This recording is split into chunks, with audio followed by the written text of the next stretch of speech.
Good morning, the Freedom Games audience, everyone in EC1 and the ones who are watching us on their computer screen. So welcome to the third day of the Freedom Games, and we are started with a very strong subject. Our guest is Tomasz Sekielski, who has reported the offer of documentaries, television reports, prose writer, screenwriter, and director of the documentaries Tylko, nikomu, Just Don't Tell Anyone, and playing hide and seek of 2020. The meeting will be run by Joanna Łopat, who is a reporter cooperating with Duży Format and OKO.PRESS. Let's welcome them with a warm round of applause.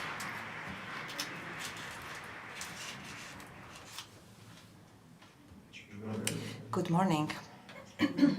Good morning. I wanted to joke because it's Sunday, but I wanted to joke too. I thought that the first question will be to the audience. Have you been to church?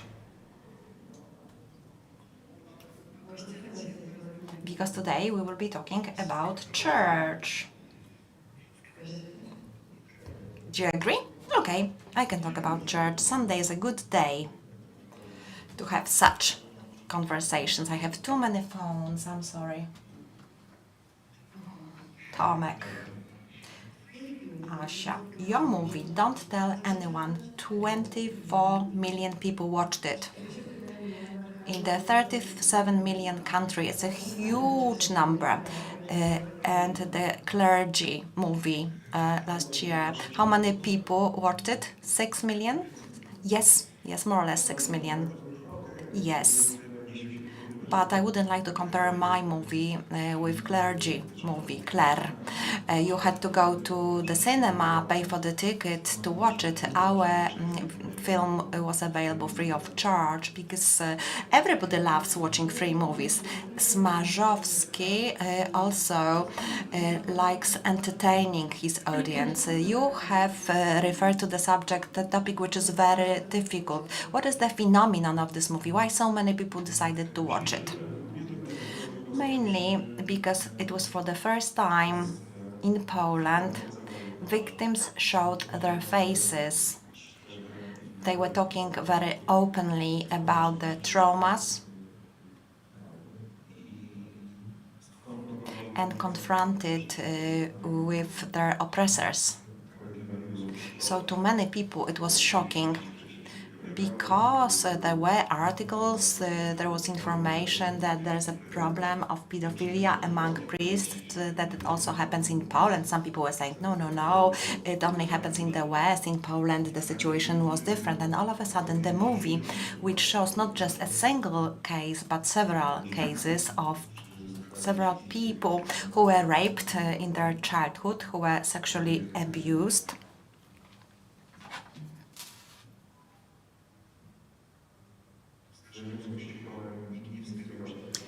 and nobody supported them in terms of the problems with the church. We also saw faces of their oppressors. We heard their voices of people who didn't understand anything. None of the priests who was confronted with his victims didn't seem to be someone who understood what he had done. There was no apologies, no sorry. What do you want to keep you quiet? You should have come earlier when I was the head of the parish when I could have paid you. So complete misunderstanding of the harm they had done. So all these factors contributed to the situation when the public opinion was shocked. That the movie resulted in many repercussions, including political ones. The parliament was debating, so after the movie, the National Committee for Pedophilia was established. There were fears whether the committee would want to deal with church affairs. At least it has some theoretical capabilities, and they are doing what they can, but the church doesn't want to submit documents, doesn't want to give us access to the archives, and Poland, that is Polish state, that is the prosecutors, allows this situation, allows for the church to be privileged in this way. In my movie called Hide and Seek, we are showing a dreadful situation where a prosecutor gives all the documents to the main church office. I am under the impression that your movie just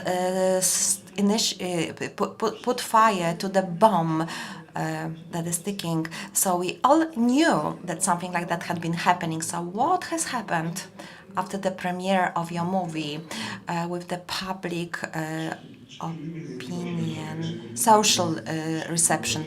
It's different when you think that something is true, and it's different when you see something. So the vision, the pictures, and the evidence of the victims led to this situation. We live in the times of the image-based culture, so you can write thousands of shocking articles and only the image starts talking to mass audiences. So this is how it is. I don't want to discuss whether it's good or not, but it has helped me. I use the tool of documentaries, and nowadays it helps me to obtain a greater reach. So you had this hide and seek, and in this movie it starts with some speeches by the politicians. Schetyna is talking to Kaczyński. You don't know where the threats to our children come from. And Kaczyński says it was us who started fighting pedophilia, and I do declare that there won't be suspended jail. Głódź summarizes that he doesn't watch rubbish movies. So tell me, which mechanism of the relation between politics and the church are revealed by your two movies, especially the second one? They confirm what we all know. The church is in partnership with the current government. We can be angry with the attitude of the prosecutors that is trying to sentence the direct oppressors. But the indirect ones are just revealed, and then we know that the prosecutor general goes to for a birthday party to Father Rydzyk, and you can hear Rydzyk when he defends Bishop Janiak, who is the anti-hero of the other movie, where he gave the job in a parish to a pedophile priest, and he says everybody has temptations. He even addresses the audience, who doesn't have temptations, and the prosecutor general is listening to such declarations, and other prosecutors decide it's not worth dealing with such cases. So we know that Minister Ziobro is impacting, influencing prosecutors, and he tells them what to do, at least in the sensitive issues. So the relationship between the church and the state are very harmful in explaining these cases. Publicists, the right or Catholic publicists such as Tomasz Sekielski keeps repeating that the prosecutors have to go to the main church offices, they have to start searching through the archives, and the institutions that are responsible for investigating crime should be very severe in the decision towards the church. He's also talking about compensations to the victims, and only determined actions by the state bodies will help us to improve the situation. But we can see that still there is this temptation that such criminals are covered, it's all the time delayed. So the church has been operating for so many years, and the church hierarchy does not realize that we are living in a completely different times than 15 years ago. So these cases will be revealed. They will affect the credibility of church. they will harm the church community, and they will harm priests, the honest ones who are in the church because they have felt a vocation, because spiritually they want to help people. And it's a minority, such priests. When I speak to priests, sometimes they say we are all treated as potential pedophiles. So I always tell them, stop keeping quiet. Start demanding that the situation is clarified. Demand that the bishops really become are kept responsible. So, if the priests do not behave in this way, the Curia will not do anything. I feel that they can do anything they like. In your movie, the lawyer who's in your movie talks about the dependence between prosecutors and the church. Tell us about this regulation by Ziobro. It was a letter that has been sent to all religious associations and churches. It was drafted for the purpose of the Catholic Church, first of all, because the Catholic Church is the biggest church and religious association in Poland. So in his regulation, the National Prosecutor's Office recommends, instructs that the church affairs should be treated very prudentially, very carefully, and it also encourages prosecutors to openness in the collaboration with the church. But unfortunately, this openness meant that the prosecutor's office provided documents to the Curia, and the Curia did not pass the documents to the prosecutor's offices. So the prosecutors who have been involved in the cases, they know that these are the higher risk cases and that their immediate superiors are always following such cases, and then their superiors are also watching the previous superiors. So according to the instruction, such cases have to be submitted to the National Prosecutor's Office to make sure that the office knows that such cases are dealt with. Of course, it's explained that it's about concordate, to maintain good relations. But it's about controlling such cases to know which of them apply to whom. So my thesis is that they do not want to reveal information, and just to help the church hierarchy to remain silent and safe. The premiere of your movie was in December 2020.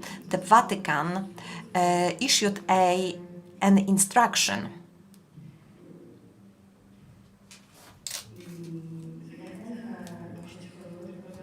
So the churches are encouraged not to reveal the archives to the civilian prosecutors' offices and courts. Well, Vatican has been behaving strangely, weirdly for many years, but all the representatives of the church hierarchy after the office of John Paul II are obliged to inform the Vatican about such cases. So Polish bishops have not submitted such cases. Most of the cases submitted in the recent years were submitted to Vatican because of the actions taken by the Polish media. So most disciplinary proceedings in Vatican against the Polish priests are mainly against the Polish church.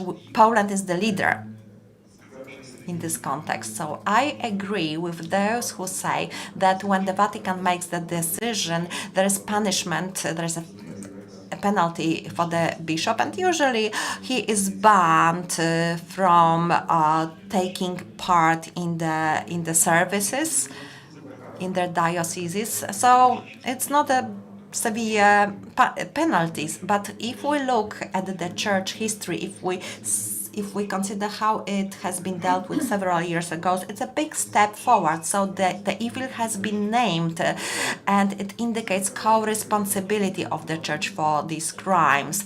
But Głódź, who has been penalized by Vatican, and Vatican admitted that he didn't do anything to prosecute pedophiles in the Gdańsk archdiocese. Głódź was working there. So recently there was a big party during the opening of an investment, and Głódź was invited. So the government is not embarrassed that they have such friends as Bishop Głódź. So he's invited to public events. But I can see that this is changing. The church activities in the past didn't take place at all. Now something is happening. The Polish church is still not drawing conclusions.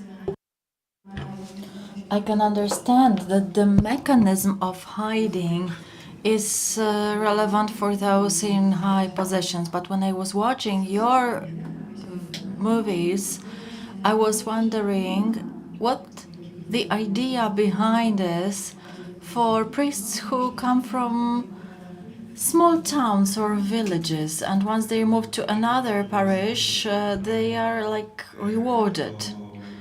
You have to remember that the priest, every priest have their stories. Then you have to remember that there is always a supervisor responsible for their history. They also know something about someone else from the curia. It's like a mob. Everybody has some data, information about others. Alcohol, women, children that priests have. There is a special fund used for paying allowance. There are also some financial issues. We recently learned about the money that priests have or how they cheat and collect a lot of money. There are mutual links. The fact that a bishop doesn't make a decision can result from the fact that the priest can have some information about the bishop or person from their surrounding. There is also the principle, once you're loyal, we are also loyal towards you. As long as you're obedient and loyal, we are loyal and obedient towards you.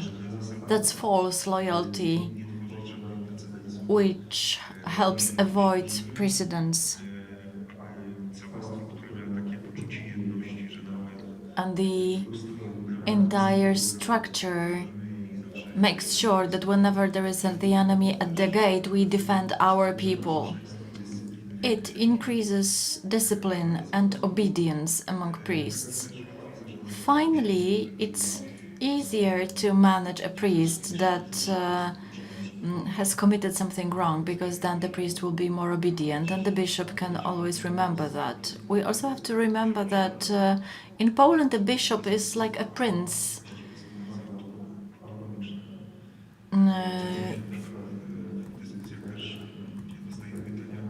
Parishes are autonomous, and we often hear the questions, why does not the primate respond? He doesn't rule bishops, and that's the title which does not entail authority and power in the Polish church. They are only responsible towards Vatican, and they are like feudal rulers determining where priests work and how much they earn. It is all intertwined, and hence susceptible to this loyalty. When I was watching your video, I stopped the frame and I took down the following picture. We wish you, Reverend, many fruits in this new environment. There was also an act based on which those who hide pedophilia should be punished. I called Joanna Wielgus to confirm data about pedophilia she created several years ago. In the list of people who hide pedophiles, there are 43 high-level people from church. It's 1/3 because we've got 130 bishops. It means that 1/3 of them should belong in jail. Or at least the persecutor's office should decide whether they are subject to fines. Everybody needs a sentence to go to prison. But we're coming back to what I'm talking about. Law and justice needs the church more than ever before the election in 2023. Every church will be the propaganda of the current ruling party. Can we imagine a situation in which the general prosecutor announces the campaign zero tolerance for hierarchy in church?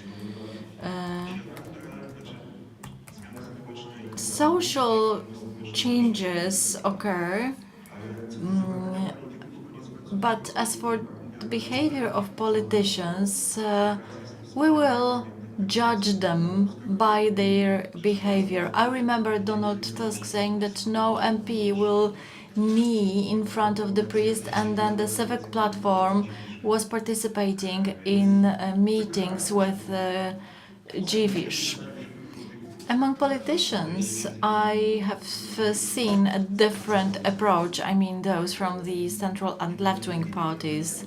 Definitely, it won't be just like at the beginning of 2000 when the church received a lot of land and when the property commission was operating. There are many more issues which can be detected, but I'm sure there won't be a return to such a silent deal that no matter who rules, the church is treated in a special way. Only the right-wing parties treat church this way. Politicians have understood that the hierarchy church is on the side of the law and justice, and we shouldn't hope for the church's neutrality during election. We only have to see what will happen after the election and to what extent the changes will occur. Still, it's strange to me that in a country where a lot of people declare they are believers, but I would like to ask you about the further lot of your anti-heroes. That will be one more question, and then I'll give the floor to the audience. Well, what happened to them? Some of them died naturally and escaped justice. But actually, all bishops behind the scandals we showed, all of them enumerated in our films, got sanctions from Vatican. Vatican confirmed that they were misbehaving in these situations. As far as priests are concerned,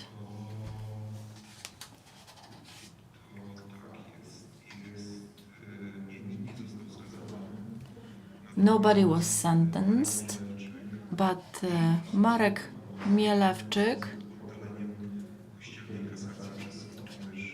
has been lawfully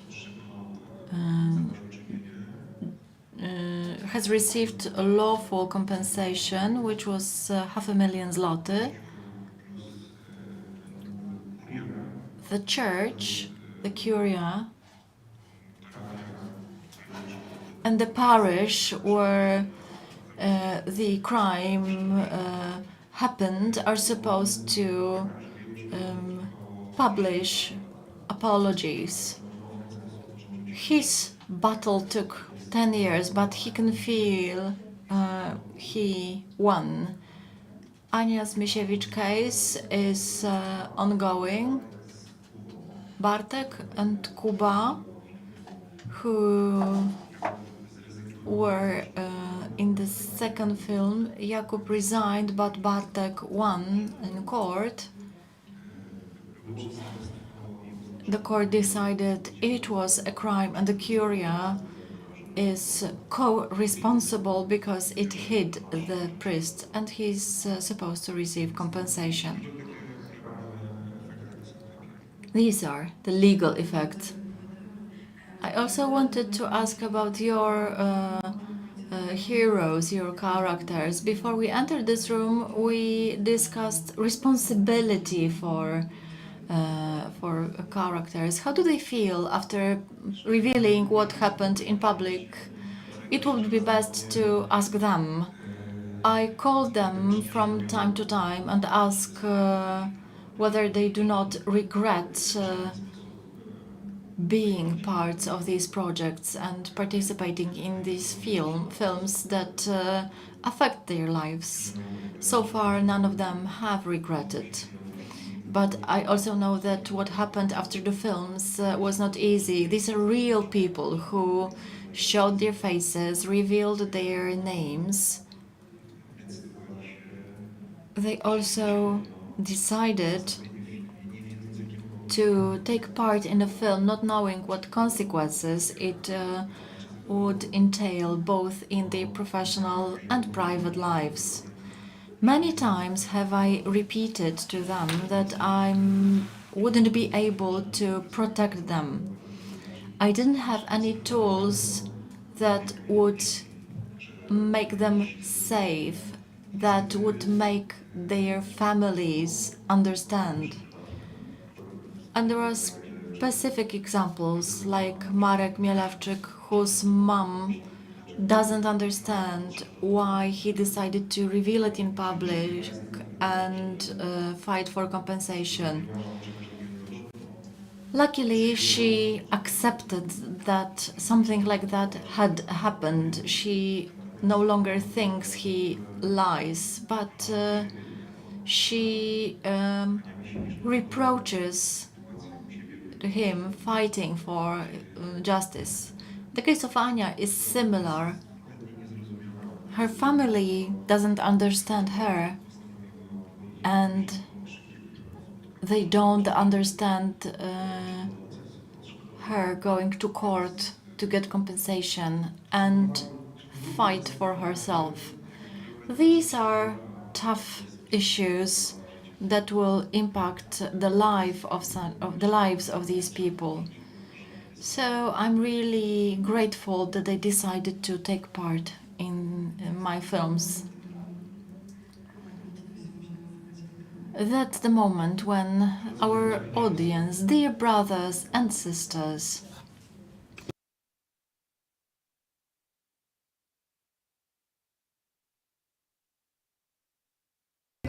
good morning. I have the question to have you compared the situation in Poland and in other countries in Europe?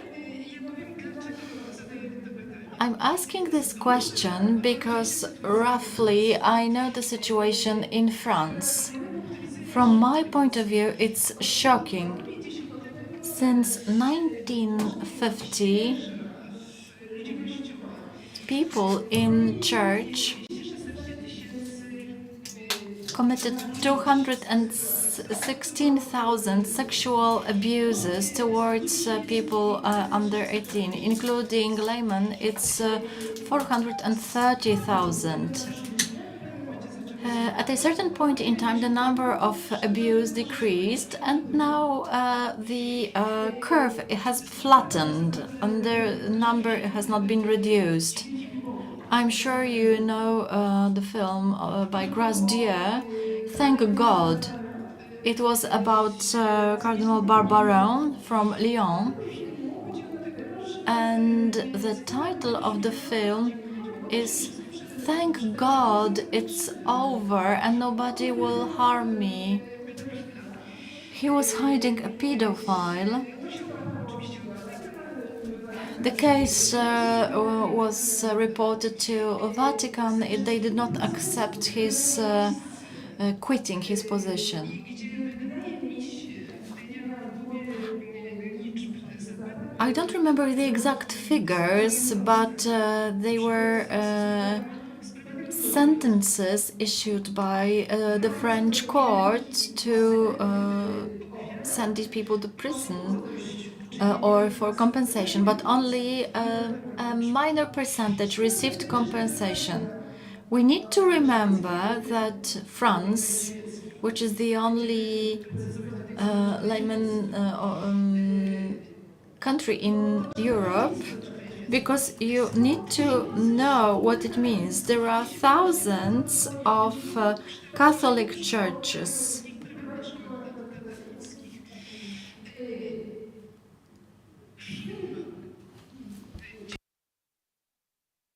The film, Thank God, was recorded with lots of problems, and the victims could not find justice for a very long time because the prosecutors did not accept their applications, and the victims were afraid to report their cases because in the secular country, in France, we've got bourgeoisie, and there is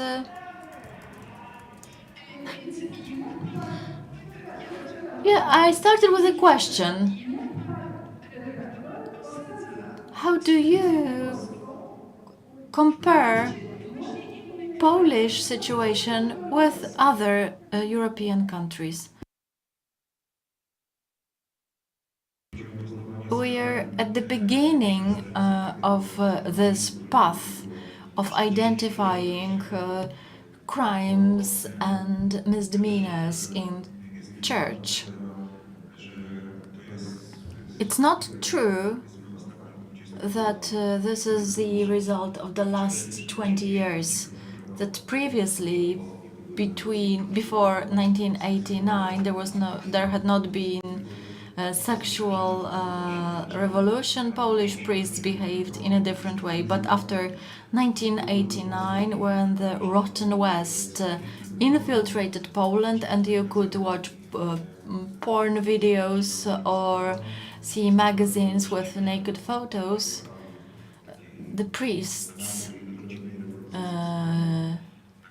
under the wave of sexual revolution, got crazy and started to harm children.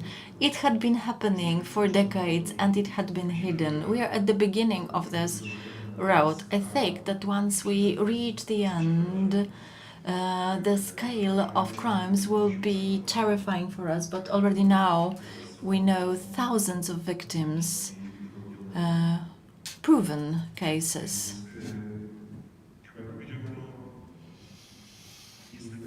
I would say that, well, you mentioned France. A special committee was established there, which searched church documents and started preparing statistical data.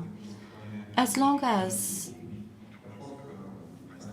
the Polish National Committee for the cases of pedophilia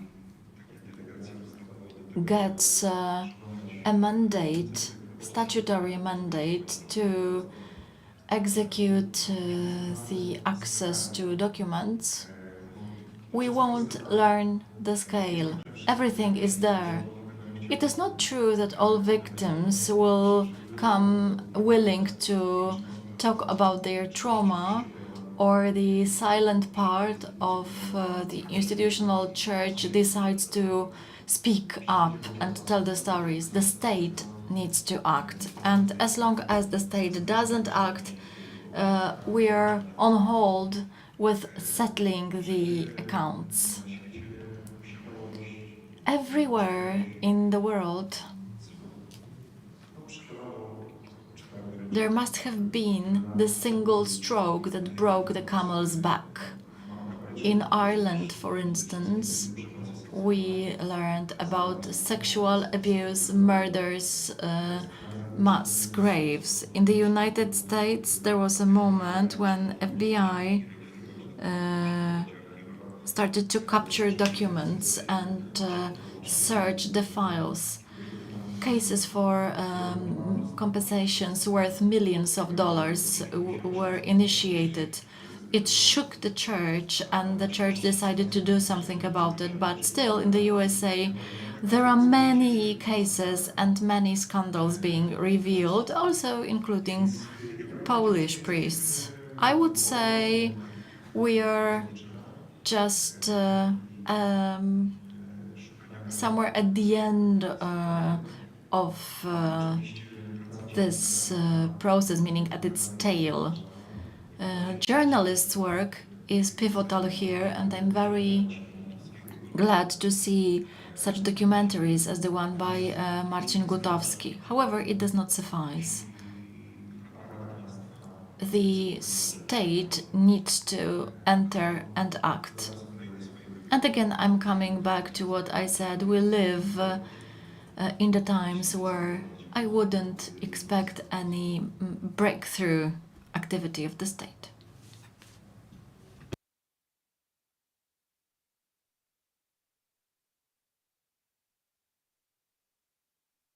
Hello, good morning. I'm Marian.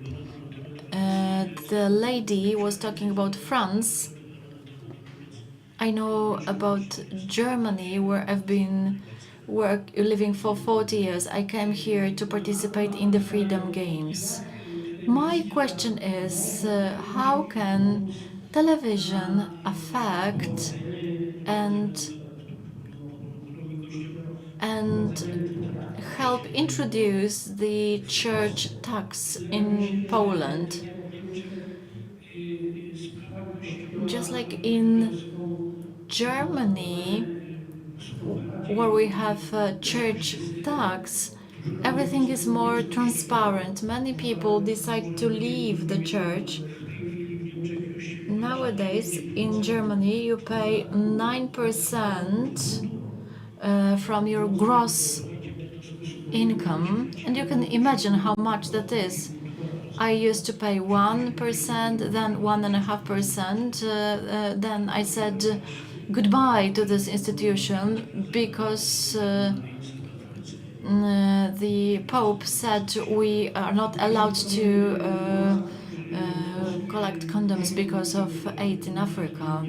On the other hand, the church in Germany,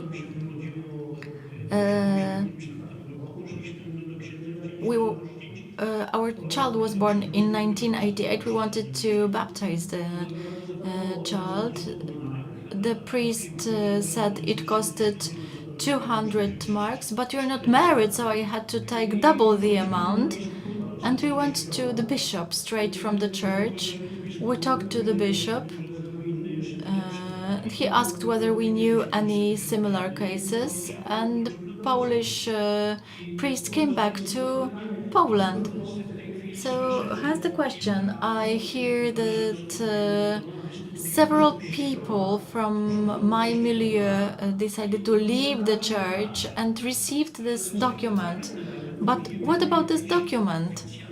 Unless there is no official body where you can go and say you want to part with the church, our hierarchs can still say we're a Catholic nation where there are 90% of Catholics and we want the money. Hence the question, how can television help to introduce the church tax in Poland?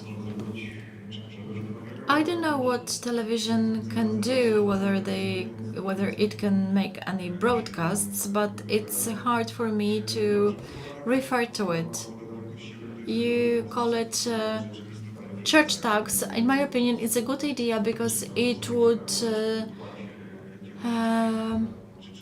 verify how many people are willing to spend the percentage of their income on church. That would reveal how many people are involved enough to spend some money they earn on the church. I would be far from a state body, state institution registering whether we believe in something and why we believe in it. I would like the state to steer away from it. Churches shouldn't interfere into the state's operation. Right, I'm for church tax, no more subsidies. I am in favor of removing religion from school curriculum. If somebody wants their children to participate in classes of religion, it should be done near churches. The presence of religion teachers at school consumes over 1 billion zlotys. The money could be spent on employing psychologists or dentists. A program was announced of dental care in schools.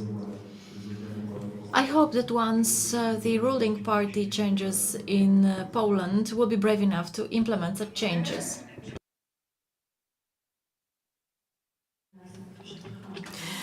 We can see the text on the screen. We have to close the meeting, but I have learned that we can extend 15-second question, maybe 20-second question. This is my question. Dorota Guzik from Kraków. I am an activist. I will start again. I represent enough of being silent. This is a civic action which is against clericalization of Poland. We organize street protests. So I wanted to ask you about three things. 10 decades of negligence in Poland, the work of journalists, of validity, importance of journalists. So do you consider... Okay, 20 seconds have passed. Do you foresee a documentary about John Paul II, who have played, if not fundamental... Okay, I will answer this question. Hopefully next year there will be a movie about John Paul II and his actions in terms of sexual scandals and sexual abuse that took place in church, not only in Poland. During his office, we will see what he was doing, what he was not doing. And I would like to finish the movie on the cooperative loan funds, credit funds. I know that the premiere was to be held last year in autumn. We are just about to complete autumn of 2022, but I do promise that I'm doing my best for you to see this movie about these funds. And once I finish this movie, I will start the movie on John Paul II. My co-activist, he is talking about the John Paul II Republic of Poland. And the last question.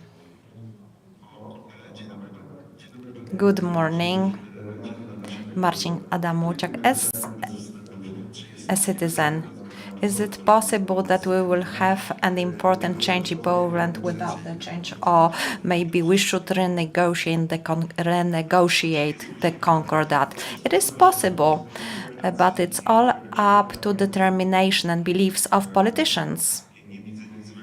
I do not see anything wrong in the situation where states renegotiate contracts they have endorsed. The Concordat is not an unlimited duration contract, so it can be renegotiated. This document can be the subject of many of many changes. So, for example, the minimum is that the religion classes shouldn't be held in schools. But to do this, we need to amend the Concordat document. We will see whether there's going to be enough courage to do it.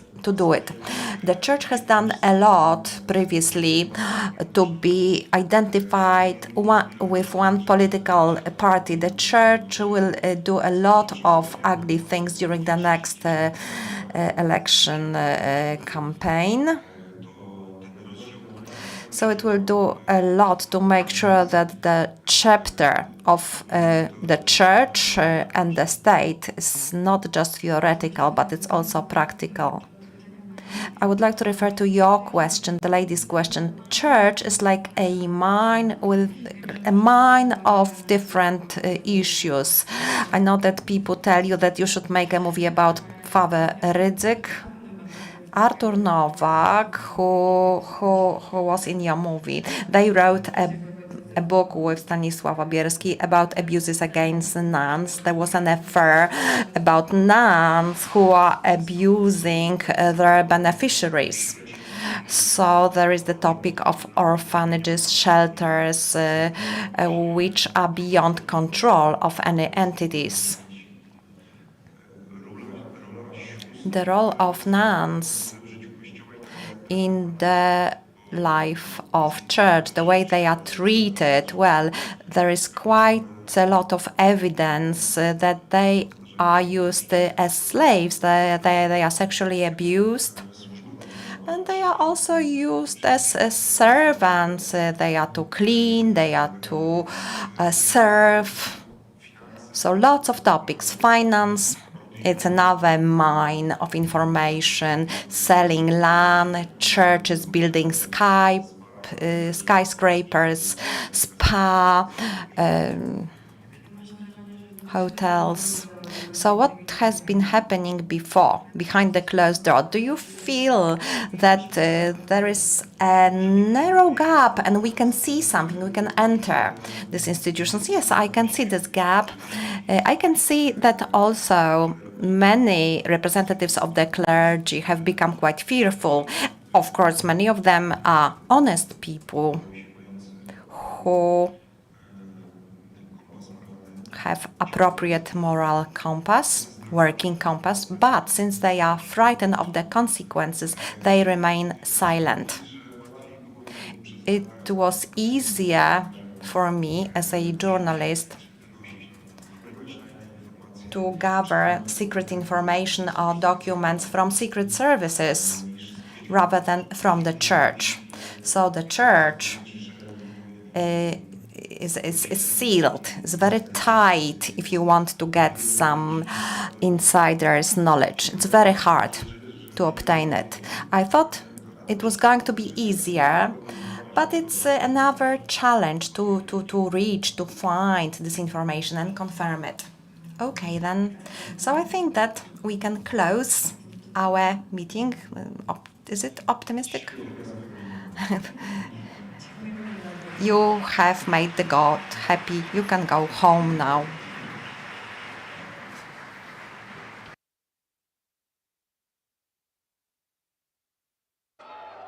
It's not always easy to recognize.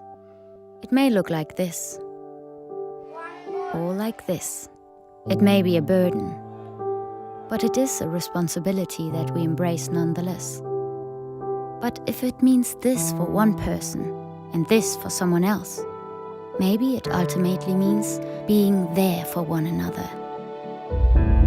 It isn't handed to us, but we know where to find it and how it feels, how it tastes, and what it sounds like when we finally have it. It means different things to different people, but for many, it means everything. And if we all fight for it, it will eventually bring us together. Ihre Ausreise.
Atlas Network is, as the name suggests, a network, and it's global. We work all around the world. We're based in the U.S. We have about 159 partners in the United States right now, and the bulk of our partners are outside, nearly 500 in total. Atlas Network, it connects people from all over the world, defending the idea of human dignity, defending human rights and personal liberties. Atlas Network is focusing on, I think, the most important and moral cause in the entire world. We partner with local innovators, local leaders who understand conditions on the ground in communities facing real challenges. We look at the people from the worldwide freedom movement that are passionate, are ready to make a difference, understand local conditions, and we invest in them. At Atlas Network, we unleash individual ingenuity to enrich humanity. The United States does not have a lock on the idea of freedom and liberty. Those ideas are beyond borders. One of the main goals of Atlas Network is to eradicate poverty around the world, and we do that by investing millions of dollars in our partners' work every year.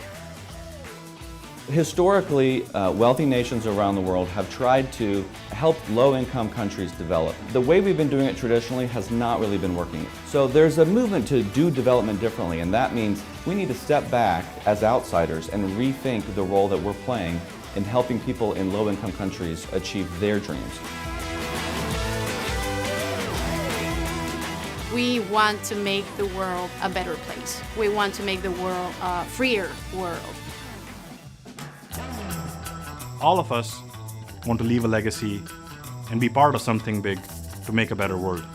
This is exactly the work of Atlas Network. With our growing number of hundreds of successful partners, we're stronger than ever. Changing the world Changing the world Changing the world starts together with us.